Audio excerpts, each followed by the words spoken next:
On a Christian qui nous dit le chef de l'État promet des aides pour les secteurs touchés, mais il y en a déjà tout un éventail. Est-ce que vraiment on va aller plus loin et comment ? Alors, on peut envisager effectivement des aides supplémentaires, comme notamment le fonds de solidarité qui a été porté à 10 000 euros.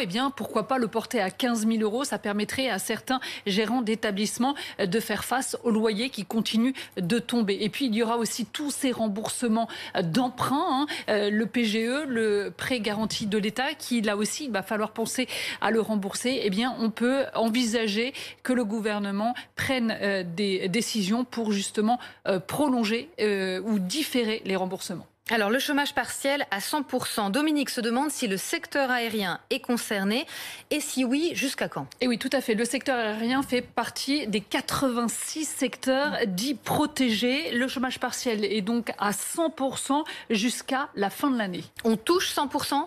C'est 100% effectivement et surtout un zéro reste à charge de l'entreprise. Sarah nous explique, je suis gérante salariée d'un restaurant, ai-je droit au chômage partiel?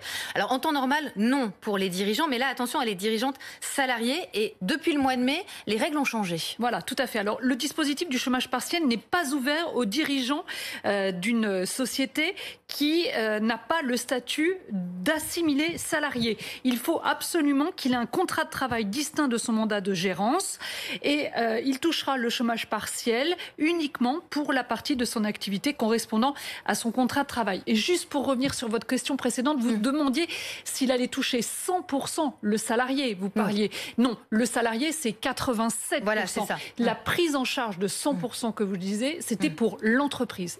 Parce que ça, c'est important de préciser parce qu'il y a des confusions. Exactement. On ne touche pas 100% de son salaire quand on est au chômage partiel. On touche 87% de son salaire. En revanche, l'entreprise, elle, est remboursée à 100%. C'est pour ça que je vous disais qu'il y a un zéro reste à charge.